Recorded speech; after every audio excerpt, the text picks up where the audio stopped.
y último militarismo, de 1930 a 1939. Así que, para entender, Arsenio Leguía era la mascota de Estados Unidos, o sea, que él hacía todo lo que Estados Unidos le decía. ¡Todo! ¿Para qué? Para dar estabilidad económica al país. Pero recuerda, Chihuahua, en 1929 se da el crack del 29 y esto trae hambruna, desempleo, inflación, todo el Perú. Exacto, por ende, hay muchas protestas, el pueblo se levanta, la inflación devora el país.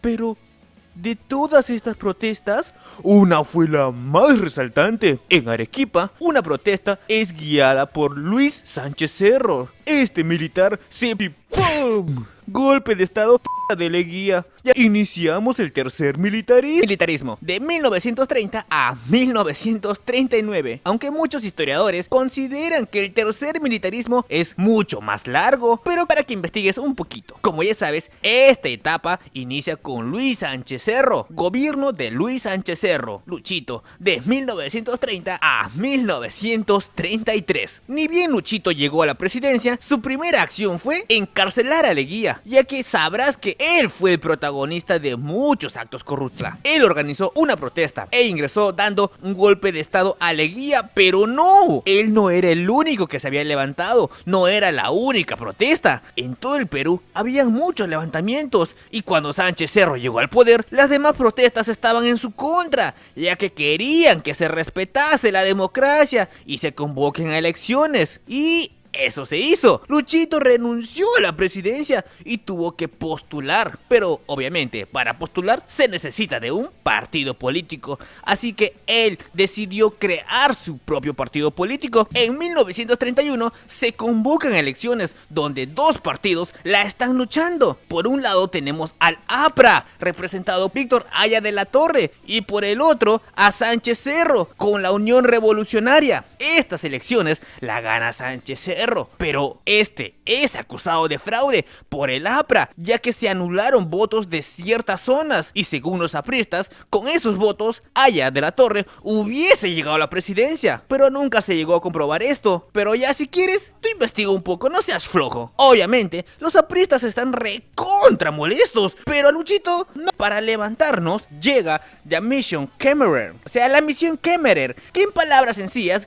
un economista estadounidense viene a Perú a ayudarnos a salir de la crisis económica, diciéndonos cómo debíamos mover nuestro dinero. Pero recuerda, los apristas están enojados con Luchitos y lo señalan como dictador por el supuesto fraude en las elecciones. Claro, porque Víctor se quedó con las ganas de ser presidente. Entonces empiezan a organizarse y a levantarse, o sea, a protestar, ¿no? Aquí Luchito da la ley de emergencia. Esto quiere decir que declara a todos los partidos que no se habían fundado en Perú como partidos ilegales. Así que ningún aprista podía hacer política. Obviamente eso pasa con otros partidos. Así que con esa ley se empiezan a perseguir, encerrar, incluso a fusilar a apristas y todo partido en su contra, principalmente apristas. Sí, y si no, pregúntale a todos. Llegamos a 1932. Este año es conocido como el año de la barbarie. ¿Por qué? Primero, el 6 de marzo, un aprista disparó a Luchito, perforándole un pulmón. Recuerda que la persecución de roedores fue un año antes, así que Luchito ya tenía gente que quería asesinarlo. El 6 de mayo, Víctor es atrapado y encerrado. Y al siguiente día, unos marinos se levantan en el puerto del Callao, tomando embarcaciones. Pero esto es reprimido. A raíz de esto, la Universidad Nacional de Mayor de San Marcos fue cerrada, ya que se llegó a la conclusión que los marineros fueron influidos por estudiantes de dicha universidad. El 7 de julio se da la rebelión aprista de Trujillo, donde muchos apristas, entre ellos el hermano de Víctor, asaltan el cuartel Otonomán, donde fueron asesinados varios militares. Esto provocó a Luchito y este dio la orden de atacar con todo, así que fueron fusilados muchos, pero muchos apristas. Esto llevó a más rebeliones en Ancash, pero también fueron reprimidas. Poco después, pobladores de Leticia se rebelaron con Colombia. Por si viste el video de Leguía, sabrás que Leguía intercambió territorio con Colombia. Obviamente, esto no le gusta a esos pobladores porque se sentían peruanos y ahora eran colombianos. Entonces ellos se rebelaron, pero son reprimidos por dicho país. Incluso hay muertes. Esto enfurece a Luchito y Luchito dice: ok, creo que vamos a iniciar una guerra. Sí, recuperamos todo el territorio que Leguía ha entregado. Y sí, Luchito organiza todo el ejército peruano en un gran desfile en Campo de Marte. Y justo mientras él observa el desfile, es asesinado. ¿Por quién? Esto nunca se supo, porque su asesino fue asesinado en ese mismo momento. O sea, ni siquiera se pudo saber la información de él, quién era, quién lo había mandado, por qué lo hizo. Pero aquí existen dos teorías. Una, que fue asesinado por un aprista, y la otra, que fue asesinado por algún militar amigo de Óscar Benavides. Pero eso ya son solo teorías, así que nos quedaremos con la duda, creo. Obviamente, como Luchito murió, alguien tiene que asumir la presidencia. Renunciaron, así que el Congreso elige a Óscar Benavides como nuevo presidente para que termine el gobierno de Luchito. ¿Ves? Por eso algunos afirman que el asesinato tiene que ver con Óscar, pero como te digo, ya son solo teorías.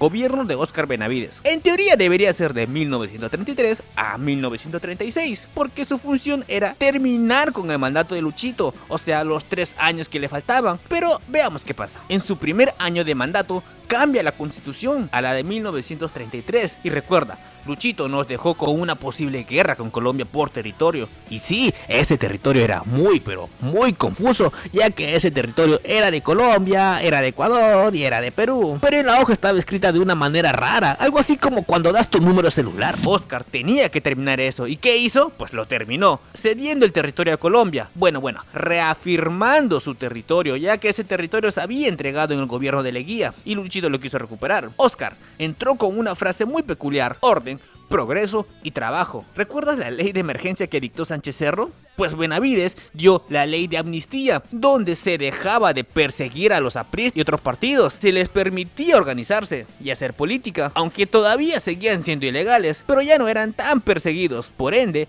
liberan a todos los presos políticos. Por ende, Víctor Haya de la Torre es liberado. Pero esto, ¿a qué crees que llevó? Sí, otra vez, los apristas empiezan a levantarse. ¿Y ahora por qué? Porque querían ser un partido legal. En 1935, Óscar reabre San Marcos. Recuerda que Luchito lo había cerrado, ya que consideraba que de ahí salía la mayoría de roedores. Y justo después que abren a San Marcos, es asesinado el reportero Antonio Miro Quesada y su esposa. ¿Por quién? Por apristas. En 1936 se supone que debía terminar el gobierno de Benavides, así que se presentan varios candidatos, pero solo rescataremos al ganador, Luis Antonio Eguiguren. En teoría, él debió ser el siguiente presidente, pero el Congreso no aceptó eso. ¿Por qué? Porque se lo acusó de que estaba aliado con el partido aprista, o sea, un partido ilegal. Así que Benavides, bolas duras, continuó su mandato por unos 3 años más, hasta 1939. Esto ya es cansado para la gente, así que Benavides, para callar a la gente, empieza sus obras: carreteras, comedores, colegios, pistas, parques, arroz, hasta que llegamos a 1939. En este año se inicia la Segunda Guerra Mundial, así que Benavides decide dejar la presidencia, porque arrugaba. No, mentira, eso no. Convocando a elecciones presidenciales, y toma la presidencia Manuel Prado y Ugarteche. Por ende, inicia la primavera democrática, y con esto ponemos fin al tercer y último militarismo del Perú, una época donde el aprismo fue parte del protagonismo.